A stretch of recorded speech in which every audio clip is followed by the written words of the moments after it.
다음 질문 또 해볼게요. 요것도 되게 중요한 이야기인 것 같아요. 시장이 어떻게 돌아가는지 알아야 고수다. 요 네. 얘기 해주셨더라고요. 네. 어떤 이야기인가요? 네. 앞에서 우리가 잠깐 언급을 했었는데요. 우리가 투자를 하고 싶은데 지금이 적정 시기인지 내가 이거를 팔고 싶은데 이게 적정 시기인지 사실 타이밍이거든요. 그렇기 때문에 그 부동산 투자를 함에 있어서 적정 타이밍을 읽기 위한 지혜와 지식이 있어야지만 진정한 투자 승리자가 될 수 있는 것인데, 그걸 알 수 있는 것은 앞에서 언급한 부동산 시장 사이클을 보면서 투자 적정 시기를 우리가 결정할 수 있는 지식이 생긴다는 거거든요. 그래서 그 얘기를 담고 있고요. 그리고 이런 부동산 시장 사이클은 결론적으로는 인구의 움직임을 파악하는 자료가 되는 거고, 또 중요한 거는 돈의 흐름을 파악하는 금융 사이클, 이제 그런 거를 통해서 투자 적정 시기를 아는 것인데요. 한마디로 얘기하면은 싸게 사서 비싸게 파는 원리, 즉 자산 가치 상승에 직결되는 그 원리를 사이클을 통해서 우리가 결정한다 하는 내용이 있습니다. 네, 알겠습니다. 다음 질문 해볼게요. 미국 부동산 이해를 위해서 미국 금융시장 공부 얘기해 주셨더라고요. 어떤 네. 이야기인가요? 일단 부동산은 삶의 터전이면서 경제 활동의 한 부분이기도 하기 때문에 사실 금융 시장과 연관이 되어 있고, 이런 금융 시장을 이해하지 못하면은 부동산 시장의 완벽한 이해가 될 수가 없기 때문에, 그러면 미국 부동산에 투자를 할 경우에는 미국 부동산과 뗄래야 뗄 수 없는 그런 금융 시장의 원리를 알으셔야 되기 때문에 그 부분을 다루고 있습니다. 네, 그리고 포스트 코로나 사실 정말 중요하잖아요. 코로나 전과 후가 우리의 네. 모든 산업과 삶이 완전히 바뀌었어요. 맞습니다. 그렇죠. 부동산 시장도 다르지 않을 것 같은데 네. 이런 미국 부동산은 앞으로 코로나 이후에 어떻게 변화한다고 보세요? 네. 그래서 지금 미국 부동산이 답이다라는 그 책에서 그 트렌드의 변화도 많이 설명을 했는데요. 코로나 이전과 코로나 이후 어떠한 트렌드가 있었고, 방금 대표님께서 말씀하셨듯이 급속하게 부동산 트렌드가 바뀌었다. 라이프 스타일이 바뀌면서 부동산 트렌드가 바뀌었다 하는 말씀도 같이 우리가 했었는데요.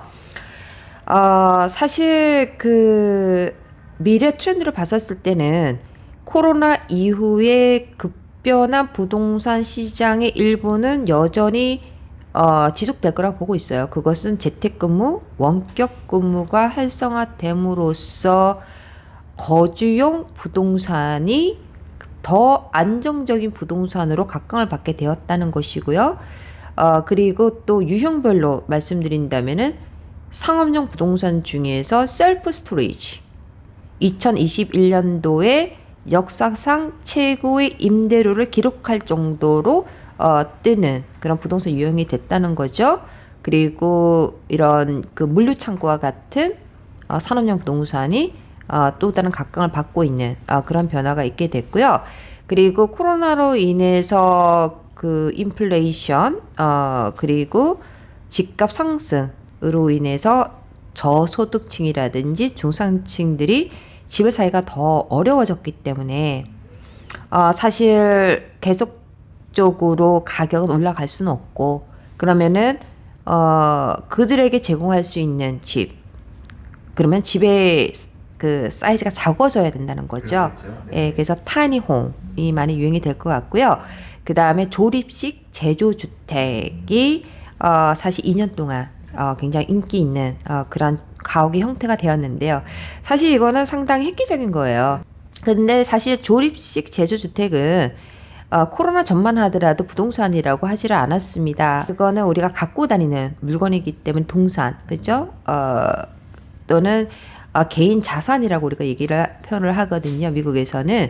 그런데 이제 그거는 옮겨 다닐 수가 있으니까요. 그럼 여기다가 땅에 부착해서 살다가 또 옮겨갖고 저 땅에 사다가 이제 할 수 있는 부분인데, 조립식 제조주택을 부동산이라 인정해서 모기지가 들어가거든요.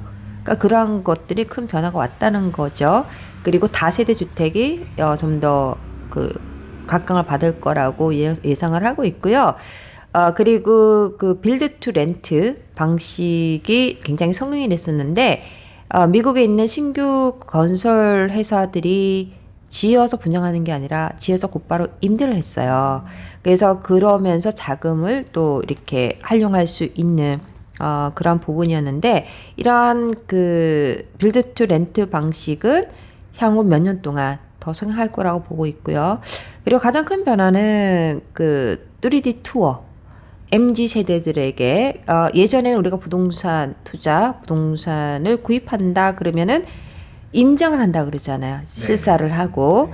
그런데 이제 코로나가 라이프 스타일을 완전히 바뀐 것처럼 이제는 임장을 대신하여서 이러한 3D 투어를 통해서 부동산을 선택할 수 있고 구입하는 그러한 부분들이 바뀌었는데 잘 돼 있더라고요. 근데 향후 점점 더 이제는 임장보다는 3D 투어가 더 강세가 될 것 같고요. 그리고 제로 에너지 건물, 탈탄소화 되는 건물로 점점 바뀌게 될 거라고 예상을 하고 있습니다. 그 또 궁금한 게 갑자기 하나 생겼는데요. 그 한국 같은 경우는 인구가 많이 주는데도 불구하고 1인 가구는 지금 굉장히 많이 늘어나고 있거든요. 네. 미국도 그런가요? 어때요? 네, 맞습니다. 미국도 네네. 일단은 그 베이비붐 세대들이 아무래도 그 이제 가구수 이제 뭐 그 자녀분들이 다 이제 장가를 네네. 가고 맞아요. 이제 결혼을 하게 되고 또 배우자 한 분이 먼저 돌아가시는 경우 그럼 1인 또 네네. 가구가 되는 거고요. 그리고 X세대 역시 아무래도 지금은 아닐지라도 향후 몇 년 안에 1인 가족이 될 확률이 더 많아지고 있는 거고요. 그리고 G세대라고 얘기를 하죠. 그러니까 그 결혼을 좀 늦게 하는 그런 성향이 있기 때문에 1인 가구로 남을 확률이 크고요. 밀레니얼 세대들은 아무래도 자녀들이 있고 그리고 좀 더 넓은 집을 선호하기 때문에 단독주택을 선호할 거라고 지금 보고 있습니다. 미국도 마찬가지예요. 1인 가구가 현격하게 증가를 하기 때문에 결론적으로 1인 가구를 겨냥하는 주택이 더 활성화될 거라고 보고 있습니다.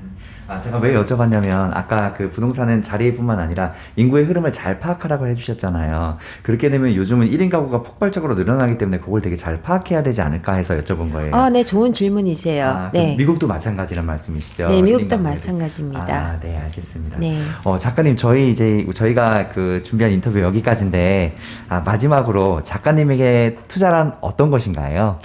저에게 투자란 경제적 자유를 위한 마스터키라고 표현하고 싶습니다. 마스터키. 좋은 네. 말씀 감사합니다.